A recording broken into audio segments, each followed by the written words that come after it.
We are back in the crypto market looking at how things are evolving.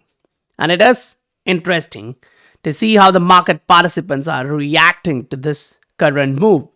It's not only in Ether, it's not only in XRP because XRP is holding this support, which is way better than dropping a lot.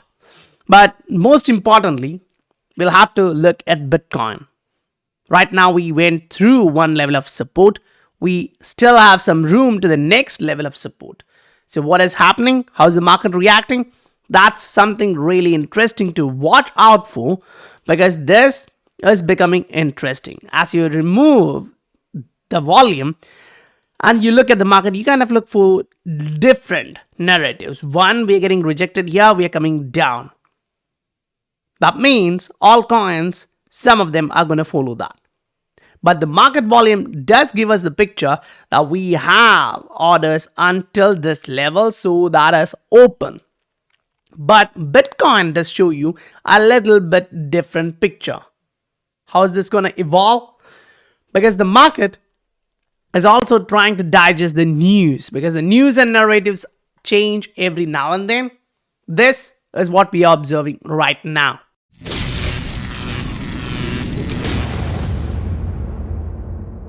Welcome to the Scientific Investor family, where the normal retail guys learn how to become the next top 10% in crypto.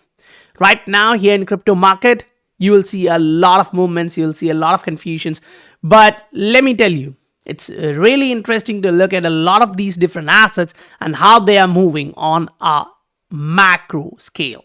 Because yes, when we jump on to the shorter time horizon, we do see a ton of volatility, we do see a lot of correction, but it's on the macro where you actually look at these and understand like, okay, we are trending higher, this is just a bump in the road. So if you have the right perspective and you are looking at the right asset on the long time frame, now you get to understand how things are evolving. And that's one of the reasons why we usually track and focus on different assets individually on different time frames, which gives you a better advantage. Now here on a short term, what we are observing is a possible double bottom in Bitcoin. So if that stands, we will see a movement above 23,200, which gives you a break above the 21-day moving average on this time horizon, which is a 30-day moving average. Now, yes, it is really important for us to observe a higher time frame structure and see where the moving average is. Because usually when you move far away from the moving average, you come back to test that moving average, whether it is in the trend or a corrective trend. So if the trend here is not debatable, we all understand that we are now making higher high, higher lows consistently. So that gives us the picture that the trend is to the upside. Now what we are looking at is a corrective time. Now, during this, we literally have a lot of different news happening. We know that on the other side, dollar is strong. But remember, dollar is still there at the resistance. Now, this happens to be the trend line resistance. This happens to be the horizontal level of resistance. So this level, if it's breaking to the upside, it's going to be painful, because it can come to 107. But if this is the trend where you are correcting to the downside, now chances are you may actually get rejected. We'll have to see how the market reacts to that reality. But understand this, on the macro charts, when you are looking at all this, you will literally be able to see like, okay, the moving average is slowly bouncing back, but what you're observing on the chart for that time frame, which is a macro time frame or weekly, 21-day moving average is now being retested. I literally see in the market, there are a lot of different people, some of them who I even respect a lot based on technicals, who convey like, yeah, this can really pop back up to 110, 115. But here I am sitting and looking at this, asking the question like, whenever I've seen a massive break of 21-day moving average on a weekly, they usually retest that level. Now, even if it's not immediate, it does afterwards. You bounce, you go test the 221-day moving average, get rejected.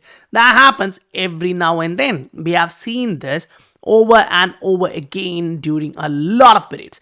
Some of these times we can literally observe you go up, you get rejected. You go up, you get rejected. So times are different, but we do see patterns playing out again and again. So most likely, this is where the resistance is. You don't have too much room to the upside to flirt with. At this level, you may see something. So you actually zoom in. So while we zoom in on the MACD, it's still going up. It's entering the positive territory. It's right now bullish. Now we're going into 4 hour to see like, okay, are we reaching that overbought territory? Yes, we are. Are we making at least a corrective pattern? Right now, we are in one. So unless you break this to the upside with massive volume, I wouldn't actually go into the bet that this is going to pop, because this also happens to be the previous level of resistance. So this is one of the reasons why when I posted that back, saying, okay, this is what I think about dollar. We are at a major resistance.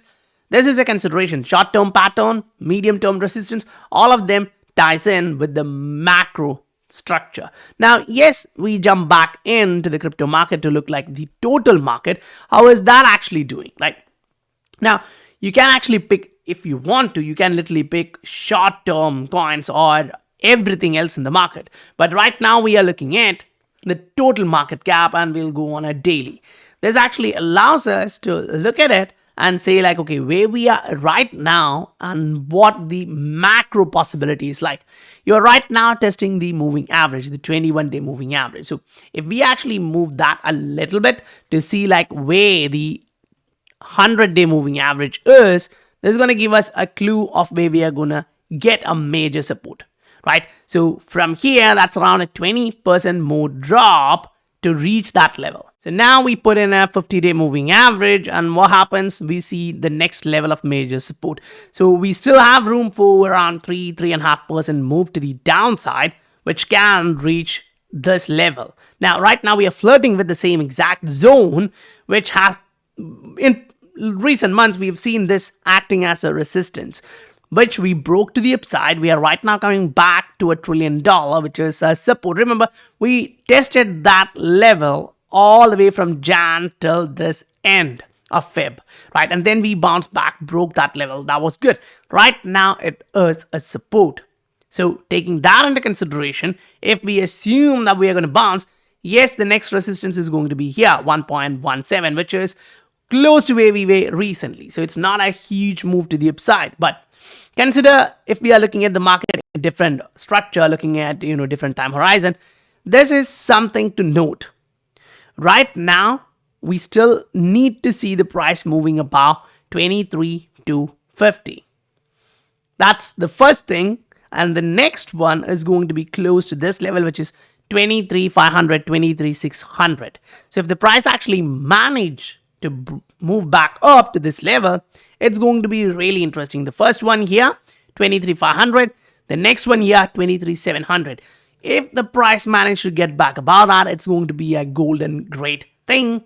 But right now, what we're observing is the price is breaking through a couple of moving averages to the downside. Now, when we usually cross to the upside, we get the local top there. And when we cross to the downside, we get the local bottom. Like here, we cross to the downside, we got the local bottom. But here, we have not yet crossed to the downside. That is one of the biggest concern in that range, which means we may still watch the price come lower, and that can be 22,500, 22,300, maybe $22,000. That is still in picture. Another major level of support would be close to 22. Now, it's not too much of fluctuation. It's where we are almost, right? The price can actually literally move that direction. In a day, we touched 22,800. So that's not a huge move. But understand, we may see some fear being pushed into the market when the market actually does this. But once you know that the macro is still the same, it's still showing you it's holding on to the moving average. The moving average is trending up. When you got that cross, you already got corrected. This is the next level. So the correction which we had earlier in the cycle started. This one, the drop towards 21,000, that was a correction which a lot of people used. Now, if you didn't use that, most likely as we break through this level of 24,500, you can get a confirmation if you are really waiting for that one. So if you're observing this on a weekly, one of the major issue here would be the level of patience we need. Right now we are observing a daily open, which is interesting. The price actually opened below the moving average. So now there is going to be a little bit of retest, which is going to be close to 23,300. Now we are almost there. So that's going to be on a shorter time horizon chart, which we will try. So if we actually get a double bottom and a bounce, that would be positive. But we do have to break this level, which is an important one, because when we broke that to the downside, we got a long candle with a long volume. So we got continuation to the downside, people panicking and selling off from the market. So we do see that's happening in the market. People do get that fear, because on the other side, you have institutional investors trying to put in more fear so that they can buy low. One thing that always happens, it will never stop. What you have to do is get educated. Now guys, I didn't actually thought I would be able to make a video today, but I'm happy that I did, and this would be a short one too. Tomorrow I'm gonna do CFA prep test, and let's hope that goes well. So that's it for today, guys. If you received value for your time, please do hit that like and subscribe button. That supports me and the channel a lot. I'll get back in the video tomorrow. Bye bye for now.